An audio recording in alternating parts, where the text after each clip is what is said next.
तो मजबूरियां रही होंगी, यूं कोई बेवफा नहीं होता, यूं कोई बेवफा नहीं होता।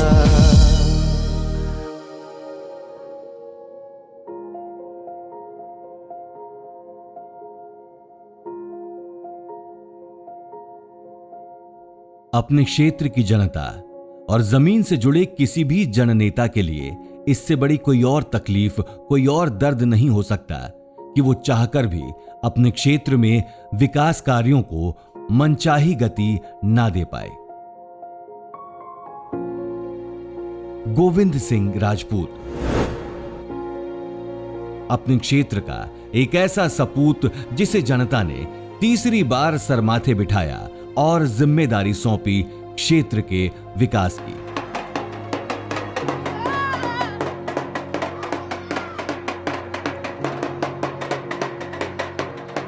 माननीय गोविंद सिंह राजपूत की भी कुछ ऐसी ही चाह थी, लेकिन इस बार जैसे बड़ी कठिन राह थी।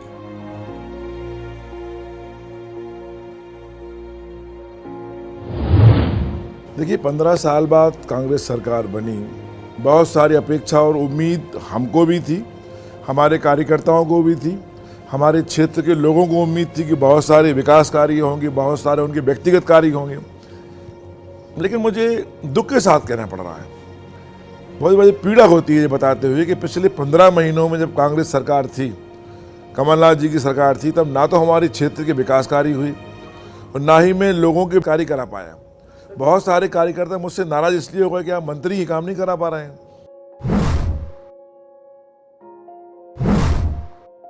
और हम लोगों का दबाव था, जनता का दबाव था, पब्लिक का दबाव था, जो स्थानीय नेता थे उनका दबाव था कि भैया काम चाहिए।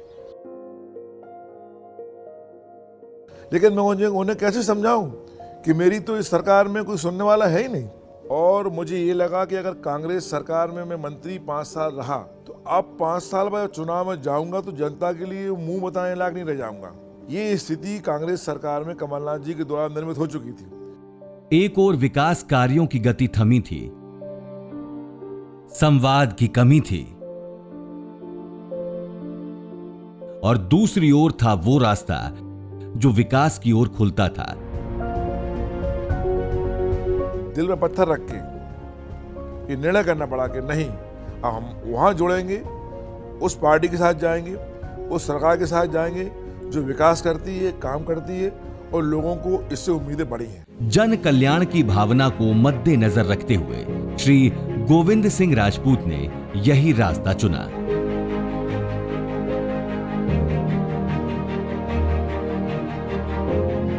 देखिए, मोदी जी का व्यक्तित्व तो मैं समझता हूं अंतर्राष्ट्रीय स्तर का है और हर आदमी इसलिए लाइक करता है कि बहुत छोटी छोटी चीजों पर वो ध्यान देते हैं।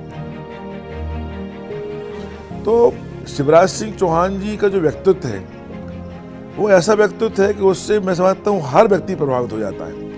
मैं प्रभावित बहुत पहले से भी था, विपक्ष में था तब भी, पर मुझे खुशी है मैं उनके साथ काम कर रहा हूँ। भारतीय जनता पार्टी ने सुर्खी के मान सम्मान का पूरा ध्यान रखा और गोविंद सिंह जी को न सिर्फ राजस्व एवं परिवहन मंत्री की महत्वपूर्ण भूमिका सौंपी गई, बल्कि क्षेत्र के विकास के लिए की गई समस्त मांगों को भी स्वीकृत कर लिया गया। भारतीय जनता पार्टी के शुरुआती 5 महीनों के कार्यकाल में ही तुर्की विधानसभा के लिए स्वीकृत हुए 500 करोड़ के विकास कार्य।